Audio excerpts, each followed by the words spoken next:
오늘 설명하신 것 또 별도로 자료로 정리해서 내시겠습니까? 뭐 또 오늘 지금 PPT 자료는 계획은 없으시고요? 네, 별도로 출력해서 제출하겠습니다. 예, 별도 네. 출력 제출해 주시죠. 저희가 보기에 더 편할 수도 있으니까요. 알겠습니다. 예, 변호인 그럼 최후 변론 마치신 거죠? 예, 그럼 피고인 일어나서 마지막으로 재판부에 하고 싶은 말씀을 최후 진술하시기 바랍니다. 예, 아니 그 자리에서 마이크 조절해서 하셔도 되고요. 마이크 조절하시면 됩니다. 그 마이크도 조절하시면 됩니다.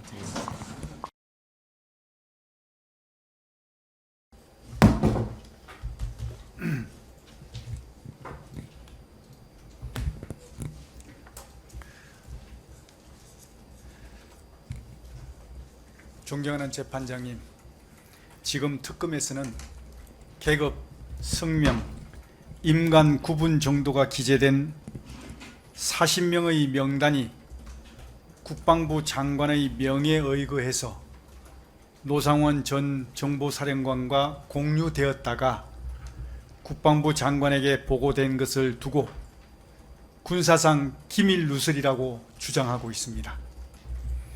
저는 이 특검의 주장을 결코 인정할 수가 없습니다. 그 이유는 첫째, 노상원 전 정보사령관에게 건네준 계급, 성명, 임관 구분 정도가 기재된 40명의 명단은 군사비밀이 아닙니다. 군에서 군사비밀이라고 하면 최소한 3가지 조건이 충족되어야 합니다. 먼저 비밀 유지가 필요한 사항에 대해서는 보안 규정에 의해서 군사 비밀로 지정이 되어야 합니다. 그리고 지정된 군사 비밀은 관리 기록부에 반드시 등재되어야 합니다. 아울러 등재된 모든 군사 비밀은 관리자, 책임자에 의해서 관리가 되어야 합니다. 여기서 어느 것 하나만 빠져도 비밀로서의 가치는 상실됩니다. 그런데 대한민국 어느 부대에서도 일부 군인들의 계급, 성명, 임관 구분 정도만 가지고 군사 비밀로 지정하거나 등재하여 관리하는 곳은 아무데도 없습니다. 예를 들어 전출, 보직, 진급 등 군의 각종 인사명령조차도 군사비밀이 아닙니다. 하물며 소속도 없고 직책도 없고 군번조차 없어서 누구인지 특정할 수 없는 명단을 군사비밀이라고 하는 것은 규정을 떠나 상식선에서도 이해할 수가 없습니다. 두 번째, 특검에서는 3급 비밀로 지정된 비상연락망을 근거로 그 안에 포함된 일부 명단이 비밀이라고 주장하는데 이는 군사비밀의 기본 상식을 벗어난 주장입니다. 비상연락망이 군사비밀인 것은 부대원 전체 인원의 계급 성명뿐만 아니라 소속, 직책, 연락처까지 나와 있어서 이것만 보면 그 부대의 편성, 편제는 물론 임무까지도 유추할 수 있기 때문에 비밀이 되는 것입니다. 예를 들어 우리 군의 전체 장군 명부는 비밀로 지정 관리하고 있습니다. 이는 우리 군의 편성, 편제는 물론 임무식별과 직결되기 때문입니다. 하지만 일부 장성의 진급, 인적 사항만 가지고는 우리 군의 편성, 편제, 임무식별이 어렵기 때문에 장성들의 진급자 명단은 공개하고 있는 것입니다. 특검의 논리대로라면 장성 진급자 명단 공개 역시 군사 기밀 누설로 처벌해야 하는 것입니다. 세 번째, 국방부 인사기획관 오영대는 장관으로부터 건네받은 명단은 계급 성명만 있어서 누구인지를 특정하기 어려웠다. 군에서는 최소한 소속과 직책, 군번이 나와 있어야 하는데 계급 성명 외에는 아무것도 없었다 라는 취지의 진술을 한 바 있습니다. 최고의 인사 전문가조차 특정하기 어려웠던 계급 성명뿐인 명단을 비밀이라고 주장하는 것 자체가 황당하고 이해할 수가 없습니다.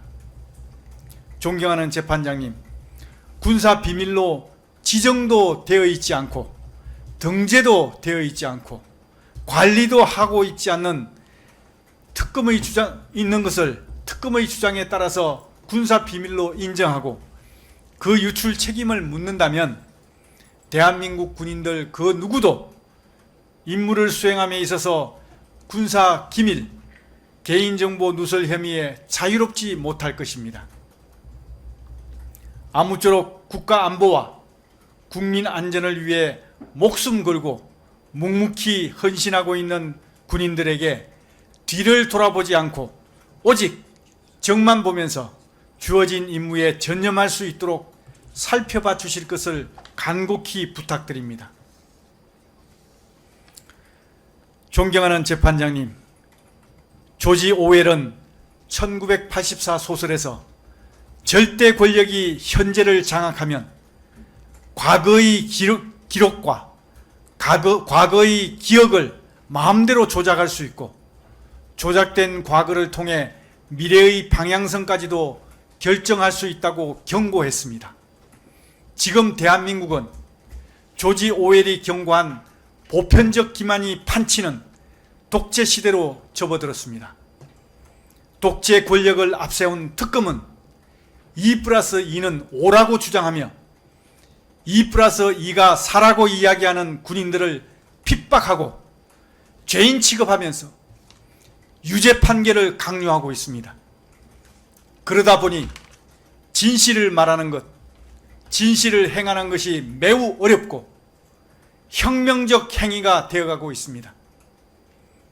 존경하는 재판장님, 재판부의 양심마저도 억압하고 통제하고자 하는 극악무도한 정권이기에 허망하고 무리인 줄은 알지만 진실을 조작하여 국민의 눈을 가리는 독재 권력에게 작게나마 경종을 울리는 희망의 빛을 기대해 봅니다.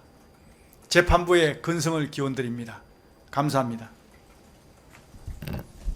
예, 피고인 최후 진술 마쳤고요. 예, 변론 종결합니다. 예, 변론을 종결하고 판결 선고는 6월 19일 금요일 오후 2시에 이 법정이 아니라 서관 신설중법정 103호실에서 예, 판결 선고하겠습니다. 다시 말씀드립니다. 판결 선고는 6월 19일 금요일 오후 2시 서관 신설중법정 103호입니다.